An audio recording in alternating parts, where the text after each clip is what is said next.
اللہ رب العزت نے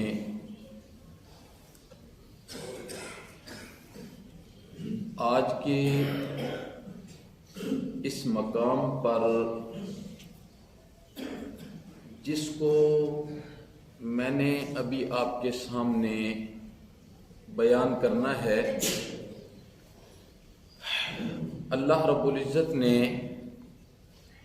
مشرک اور کافر کی موت کے وقت یعنی روح نکلنے کے حالات کو بیان کیا ہے۔ کئی دنوں سے آپ سن رہے ہیں، کئی دنوں سے اللہ مشرک کو اپنے سامنے کھڑا کر کے کہیں گے، کہاں ہیں وہ جنہیں تم میری ذات میں، میری صفات میں، میرے افعال میں شریک ٹھہرایا کرتے تھے؟ کہاں ہیں وہ جنہیں تم میرا ساجی بنایا کرتے تھے، میرا شریک بنایا کرتے تھے، جنہیں تم میری ذات سے ہٹ کر حاجت روا، مشکل کشا، داتا، معز، مذل، موتی، مانے، بگڑیاں بنانے والا، کھوٹی قسمتیں کھری کرنے والا؟ اللہ کہیں گے لاؤ، کہاں ہیں وہ، کہاں ہیں؟ قرآن کہتا ہے کہ مشرک کا سر جھکا ہوا ہوگا، جھکا ہوا ہوگا، اور پھر مشرک اللہ کے سامنے قسمیں اٹھانے لگ جائے گا۔ یہ اللہ کہتے ہیں۔ تو قرآن نے کیا فرمایا؟ قرآن نے کہا جب مشرک اور کافر مر جاتے ہیں، ساری برائیاں اور ساری رسوائیاں ان کا مقدر بن جاتا ہے، ساری برائیاں اور ساری رسوائیاں ان کا مقدر بن جاتا ہے۔ اللہ نے فرمایا کہ مشرک بندہ، جب میں ترجمہ کروں گا نا انشاءاللہ پھر ساری بات آپ کو سمجھ آ جائے گی۔ آپ نے ترجمے سے پہلے والی بات ذرا غور سے سننی ہے۔ قرآن نے ذکر کیا کہ جب مشرک، منافق اور کافر کی روح ملک الموت قبض کرنے کے لیے آتا ہے، قبض کرنے کے لیے آتا ہے، پھر ملک الموت کے پیچھے 18 فرشتے ہوتے ہیں، اور 18 فرشتے اور ہوتے ہیں۔ پھر مرنے والے بندے کے پاس ڈاکٹر ہے، حکیم ہے، اس کا والد ہے، اس کا بیٹا ہے، اس کی بیوی ہے، کسی کو کوئی فرشتہ نظر نہیں آتا۔ کیا آتا ہے؟ کوئی فرشتہ نظر نہیں آتا۔ اب ساری دنیا کے ڈاکٹر بے بس ہیں، والد لاچار ہے، بیوی مجبور ہے، بیٹے بے بس ہیں۔ پھر اللہ کہتے ہیں کہ مشرک بندے کی روح جب نکلتی ہے نا، ہم دنیا میں ایک سوال تو اس سے کر لیتے ہیں، دنیا کے اندر ہی ابھی روح جو ہے نا اندر ہوتی ہے۔ اللہ کہتے ہیں روح کہاں سے شروع ہوتی ہے نکلنا؟ انگوٹھے سے، انگوٹھے سے روح نکلنی شروع ہوتی ہے، آتے پنڈلی تک، رانوں تک، پیٹ تک، سینے تک۔ اللہ کہتے ہیں جب مشرک کی روح پہنچتی ہے نا حلق کے اندر، ہم ایک لمحے کے لیے اس کو کہتے ہیں کلا اذا بلغت الحلقوم۔ جب روح حلق تک آ جاتی ہے ہم کہتے ہیں رک جا۔ پھر اللہ اس مشرک سے کہتا ہے جنہیں میری ذات کے علاوہ پکارا کرتا تھا میں نکالنے لگا ہوں، انہیں کہہ روک کے دکھا دیں، انہیں کہہ روک کے دکھا دو، میں نکالنے لگا ہوں۔ کون روکے گا؟ قرآن کہتا ہے کہ جب ملک الموت آ جاتا ہے مشرک کی روح نکالنے کے لیے، کافر اور منافق اور ظالم اور گناہگار کی روح نکالنے کے لیے، وہ کہتے ہیں روح کو ہمارے حوالے کر۔ ملک الموت کہتا ہے روح کو ہمارے حوالے کر، تیرا رب تجھ سے ناراض ہے۔ روح کو ہمارے حوالے کر، تیرا رب تجھ سے ناراض ہے۔ وہ آگے سے کیا کہتا ہے؟ قرآن نے اسے ذکر کیا لولا اخرتنی الی اجل قریب فاصدق واکن من الصالحین، مجھے تھوڑی سی مہلت نہیں دے دیتے کافر مشرک اب کہتا ہے مجھے تھوڑی سی مہلت نہیں دے دیتے، میں اپنا مال سارا صدقہ کر دوں اور نیک لوگوں کی صف میں شامل کر دوں۔ آگے پھر قرآن کیا کہتا ہے، ہمارے بھیجے ہوئے کیا جواب دیتے ہیں، اذا جاء اجلهم فلا يستاخرون ساعة ولا يستقدمون۔ ہمارے بھیجے ہوئے پھر انہیں کہتے ہیں یہ تو عرش والے نے جو وقت موت کا مقرر کر رکھا ہے نا، نہ ایک لمحہ ادھر ہوگا نہ ایک لمحہ ادھر ہوگا، بس کہتے ہیں لولا اخرتنی، ہمیں مہلت دے دیجئے۔ اللہ کہتے ہیں لن یؤخر اللہ نفسا، لن یؤخر اللہ نفسا، ہم کسی نفس کو اس وقت مہلت نہیں دیں گے، اس وقت مہلت نہیں دیں گے۔ پھر وہ جو مشرک کی روح نکالنے کے لیے وہ ملک الموت آئے گا نا، حدیث کے اندر آتا ہے ان کے پاس جو ٹاٹیں ہوں گی، ٹاٹیں انتہائی بدبودار ہوں گی، اور جب ملک الموت کہے گا نا کہ روح ہمارے حوالے کر، قرآن کہتا ہے کہ روح پورے جسم کے اندر دوڑے گی اور روح اپنے آپ کو فرشتوں کے حوالے نہیں کرے گی۔ پھر اللہ کا بڑا حکم سخت ہوگا، پھر فرشتے بڑی سختی کے ساتھ روح نکالتے ہیں، جسے قرآن نے دوسرے مقام پر ذکر کیا، والنازعات غرقا والناشطات نشطا والسابحات سبحا۔ امام الانبیاء نے ارشاد فرمایا کہ موت مومن کا تحفہ ہے، موت مومن کا تحفہ ہے۔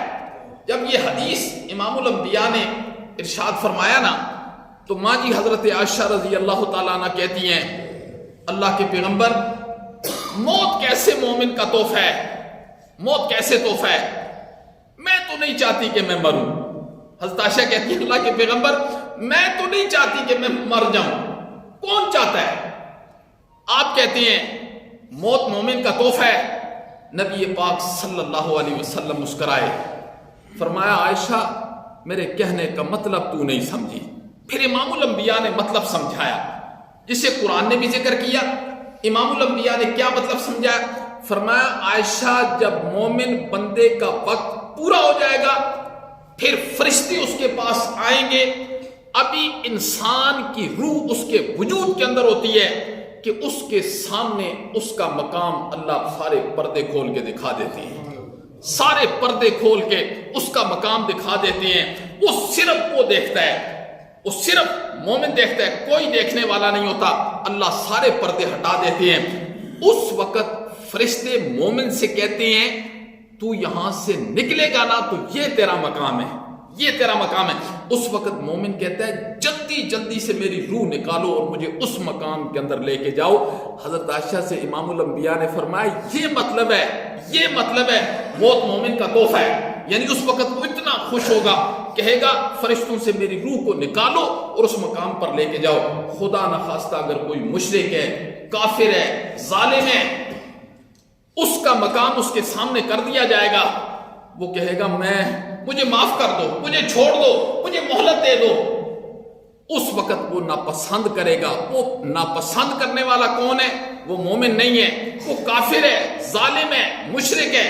اللہ اکبر۔ پھر جب فرشتے روح نکال کر لے جاتے ہیں نا، روح نکال کر، اتنی بدبودار روح ہوتی ہے مشرک کی، اتنی بدبودار کہ جب آسمان کی طرف لے کے جاتے ہیں آسمان کے سارے دروازے اللہ بند کر دیتے ہیں۔ فرشتے کہتے ہیں اتنی بدبودار چیز کو اٹھا کر لے آئو، اسے نیچے لے جاؤ، نیچے لے جاؤ۔ پھر 7 زمینوں کے نیچے سجین ہے، 7 زمینوں کے نیچے سجین ہے، اور 7 آسمانوں کے اوپر علیین ہے، علیین ہے۔ کہ جب انسان کی روح نکلتی ہے، مومن کی روح چلی جاتی ہے علیین میں، اور کافر کی روح چلی جاتی ہے 7 زمینوں کے نیچے سجین میں۔ اور پھر قیامت والے دن اللہ، قرآن کیا کہتا ہے؟ قرآن کہتا ہے کہ جب روح انسان کے جسم سے جدا ہو جاتی ہے پھر قیامت کی صبح تک یہ روح واپس جسم میں نہیں لوٹ کر آتی۔ پھر قیامت والے دن قرآن نے کیا فرمایا؟ قیامت والا دن کون سا ہوگا؟ فرمایا وَإِذَا النُّفُوسُ زُوِّجَتْ، قیامت والا دن وہ ہوگا جب روحوں کو جسموں کے ساتھ جوڑا جائے گا۔ یہ قرآن ہے، قرآن۔ وَإِذَا النُّفُوسُ زُوِّجَتْ، قیامت والا دن وہ ہوگا جب روحوں کو جسموں کے ساتھ جوڑ دیا جائے گا۔ پھر اللہ کہتے ہیں جب اس کا داخلہ ہو جائے گا نا، داخلہ سجین میں، پھر اللہ کہتے ہیں ہم اس پر جو فرشتے مسلط کریں گے نا، جو فرشتے جو ان کے ہاتھ میں ہم لوہے کے ہتھوڑے دیں گے، فرمایا ان فرشتوں کی آنکھیں بھی نہیں ہوں گی اور کان بھی نہیں ہوں گے، ان کی آنکھیں بھی نہیں ہوں گی، کان بھی نہیں۔ امام الانبیاء نے فرمایا کہ ایک ہتھوڑا اگر دنیا کے کسی پہاڑ پر صرف ایک ہتھوڑا مار دیا جائے، سارا پہاڑ سرما بن جائے، فرمایا قیامت کی صبح تک فرشتے اسے تھوڑا مارتے رہیں گے، قیامت کی صبح تک۔ پھر آپ نے فرمایا اژدہا، ایک اژدہا ایسا ہے اگر وہ دنیا میں پھونکار مار دے نا، مشرق اور مغرب، شمال اور جنوب کے اندر سبزہ نہ کبھی اگے، سبزہ کبھی نہ اگے۔ پھر بچھو خنجر جیسے بچھو ہوں گے۔ امام الانبیاء نے فرمایا اگر دنیا میں کسی شخص کو وہ ایک مرتبہ ڈنگ مار دے، موت کے دم تک اگر اللہ اسے 1000 سال کی زندگی دے نا، اس کی جلن ختم نہیں ہوگی۔ فرمایا پھر وہ اس پر مسلط کر دیے جاتے ہیں، مشرک پر اور کافر پر۔ یہ حدیث ہے۔ اور پھر امام الانبیاء نے فرمایا انسان اور جنات کے علاوہ دنیا کی ہر مخلوق پھر اس میت کی چیخو پکار کی آواز کو سنتی ہے، مشرق مغرب شمال تک اس کے چیخو پکار کی آواز آتی ہے۔ اس لیے قرآن کہتا ہے ابھی ہم نے آپ کو عقل دے دی ہے، عقل کی نعمت سے نوازا ہے، کبھی زندگی کے اندر یہ کوشش مت کرنا کہ دین کو ہم اپنی عقل کے تابع کر دیں، کبھی یہ نہ کرنا۔ اللہ نے فرمایا کہ دین کو اپنی عقل پر مت تولنا، دین کو اپنی عقل کے تابع مت کرنا۔ اللہ نے فرمایا اگر تم یہ چاہتے ہو آخرت کی منزلیں ٹھیک ہو جائیں، پھر اپنی عقل کو دین کے تابع کرنا، اپنی عقل کو۔ لیکن آج افسوس یہ ہے، آج ہم یہ چاہتے ہیں کہ دین ہماری عقل کے تابع ہو، ہماری عقل کے تابع ہو۔ ہر بندہ یہ چاہتا ہے کہ میری عقل کے مطابق مولانا دین بیان کریں۔ جی جب انسانوں کی عقل کے مطابق دین بیان ہوتا ہے بڑے خوش ہوتے ہیں، جب انسان کی عقل سے ہٹ کر دین بیان ہوتا ہے بڑی سخت باتیں ہیں۔ جی بڑی سخت باتیں ہیں۔ تو یاد رکھنا دین کو اپنی عقل کے تابع نہیں کرنا، بلکہ اپنی عقل کو دین کے تابع جو بندہ کرے گا اس میں عاجزی ہے، اس میں انکساری ہے، اس میں تواضع ہے۔ اور شیخ سعدی نے کیا فرمایا تکبر عزازیل را خار کرد بزندان لعنت گرفتار کرد۔ اور پھر فرمایا جس میں نہاد شاخ پر میوہ بر سر زمین۔ شیخ سعدی کیا کہتے ہیں؟ جس ٹہنی پر پھل لگا ہوتا ہے نا، وہ ٹہنی جھکی ہوتی ہے، اور جس ٹہنی پر پھل نہیں ہوتا اس کا رخ آسمان کی طرف ہوتا ہے۔ اسی لیے گردن کا سریا تکبر کی صورت میں کبھی ختم نہیں ہو سکتا، یہ تو ختم ہوگا عاجزی کی صورت میں۔ اب ذرا ترجمہ سننا ہے۔ فرمایا کافر اور مشرک کون لوگ ہیں؟ پیچھے آپ نے تذکرہ سارا سن لیا۔ فرمایا الذین یتوفاہم الملائکۃ، یہ وہ لوگ ہیں جب فرشتے ان کی روح نکالتے ہیں، ظالمی انفسہم، مثال میں کہ وہ اپنی جانوں پر ظلم کرنے والے ہوتے ہیں۔ فَأَلْقَوْا السَّلَامَ، پھر جب وہ فرشتے آتے ہیں نا، پھر مشرک کہتا ہے ہم سے صلح کر لو، ہم سے صلح کر لو، ہمیں معاف کر دو۔